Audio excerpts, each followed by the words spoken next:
நீங்கள் பார்த்துக் கொண்டிருப்பது உங்கள் விஜய். யார் அந்த பாலு? அந்த பாலு வேற யாரும் இல்லைன்னா லைப்ரரி பையன். ஸ்ருதிக்கு புஸ்தகத்தை கொடுத்து ஸ்ருதியோட மனசை வாங்கிட்டு போயிட்டான்.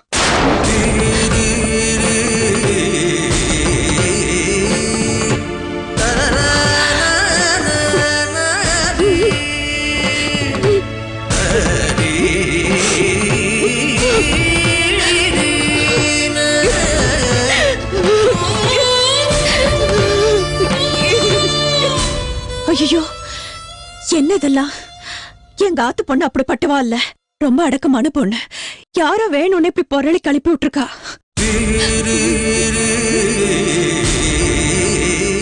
அண்ணா, நிச்சயதார்த்தம் அன்னைக்கு ஒரு பையன் ஓடி போலான்னு லெட்டர் கொடுக்கறான்னா இந்த பொண்ணு அவனை காதலிக்கிறான்னு தான் அர்த்தம்.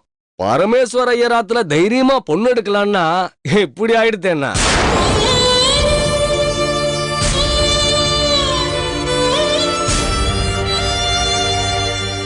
தம்பி, நீங்க படிச்சவர், சொன்னா புரிஞ்சுப்பேள். ஸ்ருதி நல்ல பொண்ணு. எப்ப பார்த்தாலும் கோயிலு குளம்னு சாமியே நினைச்சுட்டு இருப்பா. நம்புங்க சார். இந்த காலத்துல காதல் எல்லாம் கோயில்ல தான் சார் ஆரம்பிக்கிறது. நீ கொஞ்சம் சும்மா இருக்கும். அவர் தான் மாப்பிள்ளை கிட்ட பேசிட்டு இருக்காருல்ல. கிட்டு சுமார், இந்த விஷயத்தை பெருசு பண்ண வேண்டாம். நிச்சயதார்த்தம் நடக்கட்டும் பிளீஸ். நீங்க படிங்க. ஒரு நிமிஷம். படிக்கிறதுக்கு முன்னாடி ஸ்ருதி இன்னசென்ட்னு ப்ரூஃப் பண்ணுங்க. என்ன மாப்பிள்ளை நீங்களும் புரியாம பேசுறேன்? உங்க ஆத்து பொண்ண நான் தப்புன்னு சொல்லல. ஆனா எப்ப சந்தேகம்னு ஒண்ணு வந்துடுதோ அதை தீர்க்க வேண்டியது உங்க கடமை.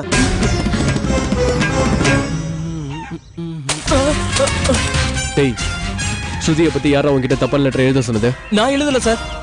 உண்மையை சொல்றா. நான் எழுதல சார். உண்மையை சொல்றா. இல்ல சார், நான் சொல்ல. எப்ப சந்தேகம்னு ஒண்ணு வந்துடுதோ அதுக்கப்புறம் எதுக்காக இந்த நிச்சயதார்த்தம் எல்லாம்? அதான் மாப்பிள்ளையே சொல்லிட்டாரோ இல்லையோ, வாங்க போலாம்.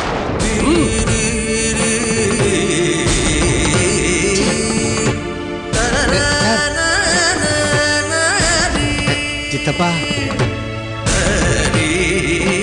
நில்லுங்க நில்லுங்க. சொல்றா.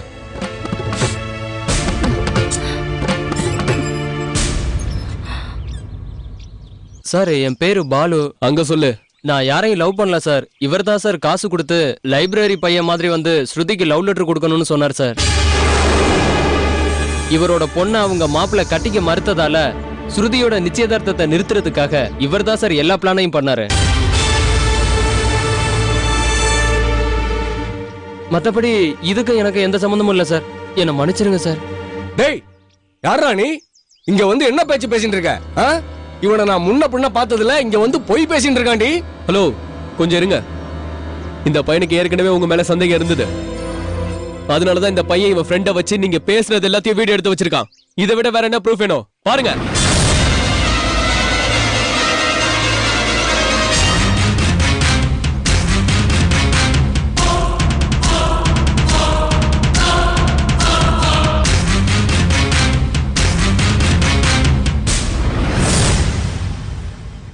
மாமா, என்னது இது? இவ்வளவு கீழ்த்தனமா நீங்க நடந்துட்டு இருக்கீங்களே, ஏங்க இப்படி பண்ணீங்க?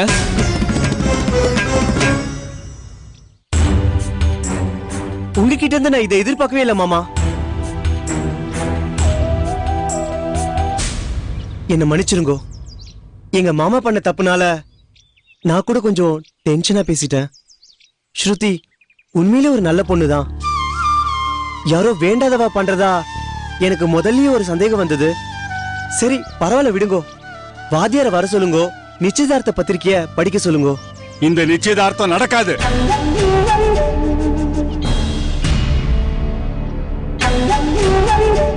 சாரி தாத்தா, எங்க மாமா பண்ணது தப்புதான். அதே நேரத்துல என் நிலைமையும் கொஞ்சம் யோசிச்சு பாருங்கோ. தம்பி, வாழ்க்கையே நம்பிக்கைங்கிற அஸ்திவாரத்துலதான் ஓடின்னு இருக்கு. யாரும் ஏதோ சொன்னாங்கிறதுக்காக எங்க ஆத்து பொண்ணு மேல சந்தேகப்பட்டேளே. எங்க ஆத்துக்கு வரத்துக்கு முன்னாடி எங்க குடும்பத்தை பத்தியும் எங்க ஆத்து பொண்ணு பத்தியும் நல்லா விசாரிச்சுதானே வந்திருப்பேன். ஆமாமா, விசாரிச்சோம். ஸ்ருதி நல்ல பொண்ணுன்னு தான் சொன்னா.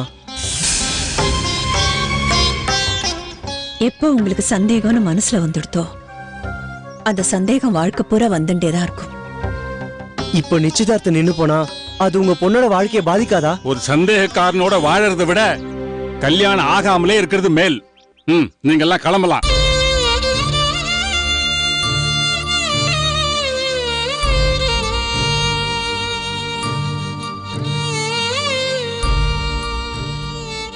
நீ போப்பா. ரொம்ப தேங்க்ஸ் சார். Sorry sir. போ.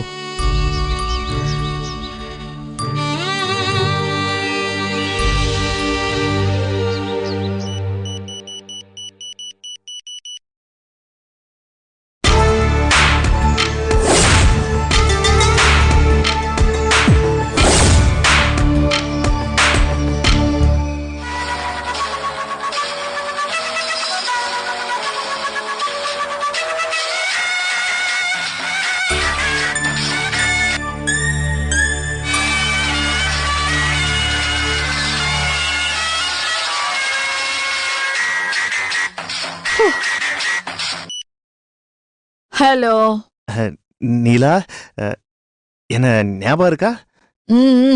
நான் தான் குமார், உன்னோட ஆம்படியான் பேசுறேன்.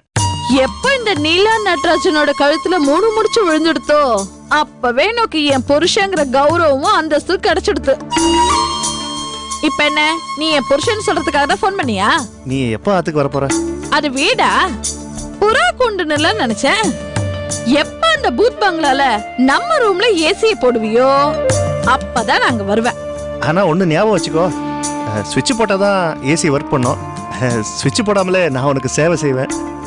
இத பார், இந்த மாதிரி அச்சு பிச்சுன்னு பேசுறதெல்லாம் இதோட நிறுத்திக்கோ. 4 பேர்கிட்ட நீ என் புருஷன் சொல்லிக்கிற மாதிரி டிகிரிஃபைடா நடந்துக்கோ. அது நீலு, சீக்கிரமா வாய். ஹலோ மண்ணி, நான் தான் கிட்டு பேசுறேன். எப்படி இருக்கீங்க? அப்புறம் நீங்க இல்லாம குமார் தான் ரொம்ப அவஸ்தைப்படுறான். துபாயில வீடியோல பார்த்து உங்களை எப்போ வரீங்க? சீக்கிரம் வரேன். ஓகே. டேய், அது இருக்கட்டும், நீ எப்போ வர? ஏசி மாட்டிடுறேன், ஏசி மாட்டிடுறேன். இனிமே ஒன்ன நம்பி பிரயோஜனம் இல்ல. நானே ஏசி மிஷினை எடுத்துட்டு வரேன். போன வை.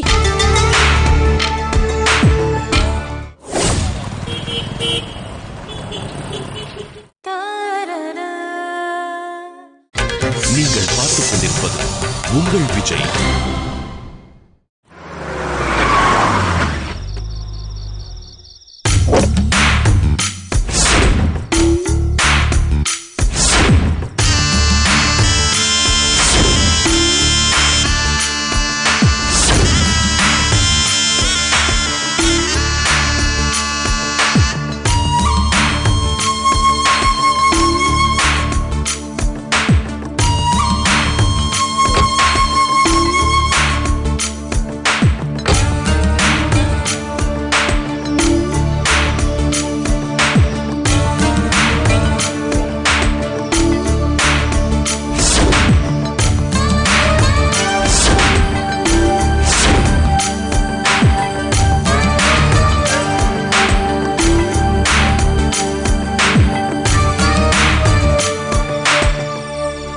ஏமா நீலா, 2 நாள்ல வரேன்னு சொல்லிட்டு உங்க ஆத்துக்கு போனேன். இப்ப 2 மாசம் கழிச்சு வரியே. உங்க ஆத்துல நீ இருக்கிறதுக்கா என் புள்ள குமாரனோ கல்யாணம் பண்ணி வச்ச? நான் இந்த ஆத்து மாட்டு பண்ணதானே? என்னமோ லீவ் போட்டு போன வேலைக்காரி திரும்ப வரும்போது பேசுற மாதிரி இல்ல பேசுறேன். அதானே, ஆத்துக்கு மாட்டு பொண்ணு வந்தா ஆரத்தி எடுக்காம நிக்க வச்சு கேள்வி மேல கேள்வி கேக்குறேன். என்ன கொஞ்ச நாள் தானே ஆயிடுத்து? கொஞ்ச நாள் ஆகல, ரொம்ப நாள் ஆயிடுத்து.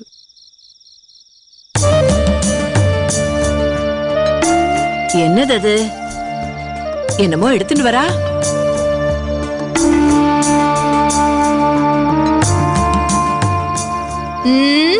பார்த்தா தெரியல, என் ரூம்ல போட ஏசி கொண்டு வந்திருக்கேன்.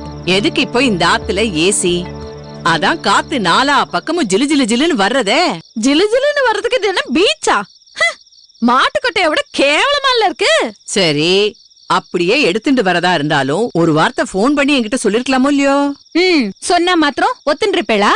அல்பமா ஏதாவது சாக்கு போக்கு சொல்லி வேண்டாம்பே. சரி, நீங்க சொல்ற மாதிரி நான் அல்பமாவே இருந்துட்டு போறேன். முதல்ல ஏசிய கார்ல எடுத்துட்டு போங்க. கற்பகம், இல்லனா கற்பகம், சரிண்ணா.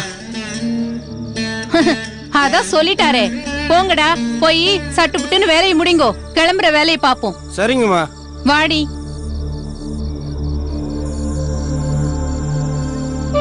நீலா, நீ இந்த ஆத்துல ரொம்ப ஜாக்கிரதையா இருக்கணும், இல்லனா அந்த கற்பகம் உன்னை பிழிஞ்சு எடுத்துருவா. யாரு யார பிழிய போறாங்கன்னு போக போக பாருங்கம்மா. என்னடி, இந்த குடும்பத்துல ஒவ்வொன்னும் ஒவ்வொரு ஜந்துக்களா இருக்குது, இதெல்லாம் கட்டி மேய்க்கிறதுக்கு தான் நான் உன்னை இங்க அனுப்பியிருக்கேனா? நேக்கு நல்லா புரியுதுமா. இந்த ஆத்துல எல்லாரும் ஒன்னா இருந்தா தானே பிரச்சனை. பிரிக்கிறேன், ஒவ்வொரு செங்கலா உருவி இந்த ஆத்தையே தரமட்டமாக்குறேன். ஐயோ ஐயோ ஐயோ, இப்பதாண்டி நீ என் பொண்ணு மாதிரி பேசுற. சரி வாமா போலாம். வா.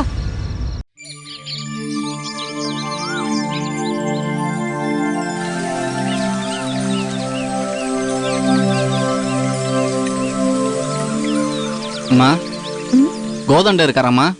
இருக்கார். நீங்க யாரு? நான் பக்கத்துல இருக்கிற மிலிட்டரி ஹோட்டல்ல இருந்து வரேன். மிலிட்டரி ஹோட்டலா? ஆமாம்மா. என்ன விஷயமா வந்திருக்க? கோதண்டா அடிக்கடி எங்க ஹோட்டல்ல வந்து சாப்பிட்டு போவாரு. பணம் கொடுக்கறதுல கேட்டா பரமேஸ்வர ஐயரோட மாப்பிள்ளைன்னு சொல்றாரு. ஒரு 1500 ரூபாய் பழைய பாக்கி இருக்கு. என்ன பேசுறேள்? இந்த ஆத்துல இருந்து அந்த மாதிரி ஹோட்டலுக்கு யாரும் வரமாட்டாளே. பில் இருக்கு, அவரே சைன் போட்டு கொடுத்துருக்காரு, பாருங்கம்மா.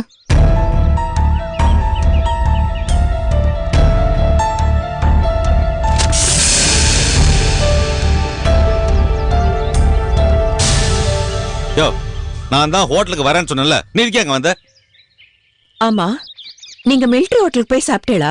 ஆமா, பசியா இருந்தது, ஹோட்டலுக்கு போனேன், போர்டை கவனிக்கல, உள்ள போனதுக்கு அப்புறம் தான் தெரிஞ்சது அது நான்வெஜ் ஹோட்டல்னு. சாப்பிட்டேன். இல்லம்மா, அடிக்கடி வந்து சாப்பிடுவாரு.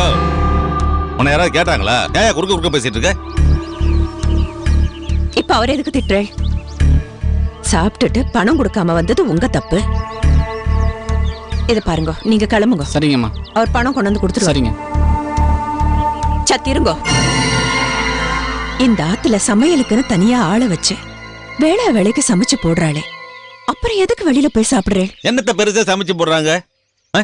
மோர் குழம்பு, வெண்டைக்காய் பொரியலும், எத்தனை நாளைக்கு அதையே சாப்பிடுறது? நாக்கு செத்து போச்சு, அதனாலதான் ஹோட்டல்ல போய் சாப்பிட்டேன். உங்களுக்கு ஏற்கனவே பிபி, கொலஸ்ட்ரால், உடம்பு சரியில்லாம இருக்குன்னு உமா என்னாண்டு எத்தனை தடவை சொல்லி கவலைப்பட்டுண்டா? உமா இதையும் சொல்லிட்டாளா? இந்த மாதிரி கண்ட ஹோட்டல்ல சாப்பிட்டா என்னத்துக்கு ஆறுது? இத பார், நீ ஏன் உடம்ப பத்தி கவலைப்படாத, உன் உடம்ப பத்தி கவலைப்பட்டுக்கோ. முதல்ல உன் அமாவாசை ப்ராப்ளத்துக்கு ட்ரீட்மெண்ட் எடுத்துக்கோ, ஓகேவா?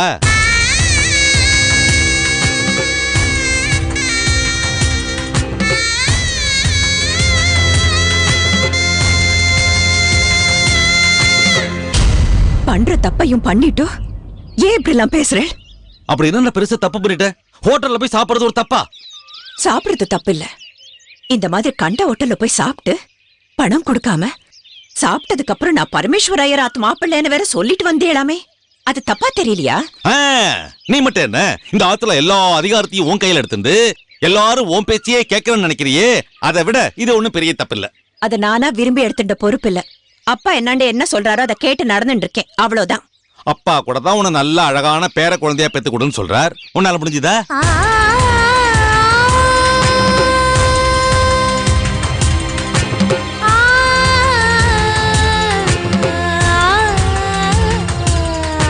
இந்த மாதிரி எல்லாம் பேசாதீங்க.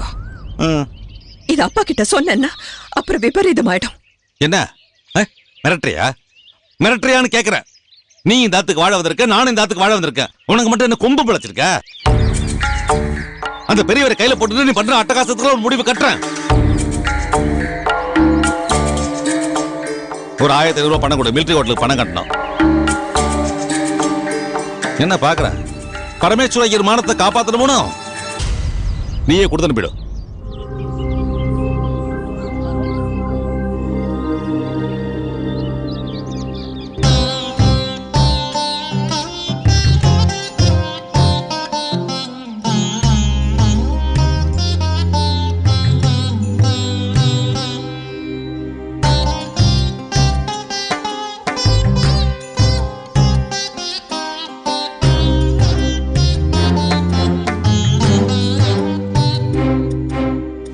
முதல்ல உன் அமாவாசை ப்ராப்ளத்துக்கு ட்ரீட்மெண்ட் எடுத்துக்கோ, ஓகேவா?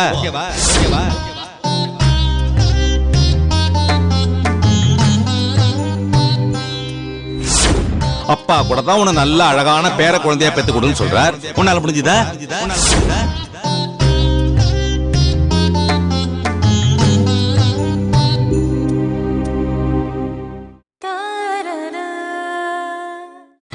நீங்கள் பார்த்துக் கொண்டிருப்பது உங்கள் விஜய்.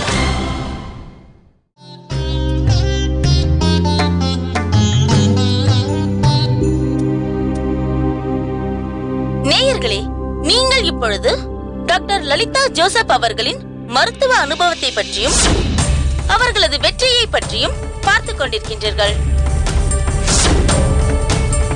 வணக்கம் டாக்டர். டாக்டர், நீங்க இதுவரைக்கும் எத்தனை பிரசவங்கள் பார்த்திருப்பீங்க? சுமாரா ஒரு 5000 பிரசவத்துக்கு மேல பார்த்திருப்பேன். பிரசவங்கிறது ஒரு தாய்க்கு மட்டும் மறுபிறவி இல்ல. ஒவ்வொரு பிரசவமும் நல்லபடியா நடக்கணும்னு நினைக்கிற எங்கள மாதிரி டாக்டருக்கும் இது மறுபிறவிதான். Really you are great doctor. Doctor, உங்க சர்வீஸ்ல நீங்க வருந்துற மாதிரி ஏதாவது சம்பவம் நடந்திருக்கா? அத பத்தி நேயர்கள் கிட்ட பகிர்ந்துக்க முடியுமா? சுமார் 20 வருஷத்துக்கு முன்னாடி ஒரு பிரசவத்துல ஒரு பொண்ணுக்கு ஒரு அழகான ஆண் குழந்தை பிறந்துச்சு. தவிர்க்க முடியாத காரணத்தினால அது இறந்தே பிறந்ததுன்னு பொய் சொல்ல வேண்டிய சூழ்நிலை எனக்கு ஏற்பட்டது. இவங்க பிரசவம் பார்த்த டாக்டர் தானே? ஆமா, அவங்களேதான். அது இன்னைக்கு வரைக்கும் என் மனசை உறுத்திக்கிட்டே இருக்கு.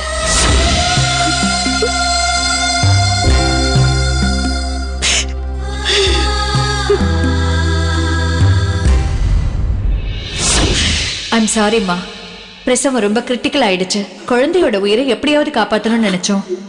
பட் குழந்தை பிறக்கும் போதே இறந்தே தான் பிறந்துச்சுமா. I'm extremely sorry. I'm extremely சாரிம்மா. ஒருவேளை அந்த குழந்தை நேக்கு பிறந்ததா இருக்குமோ?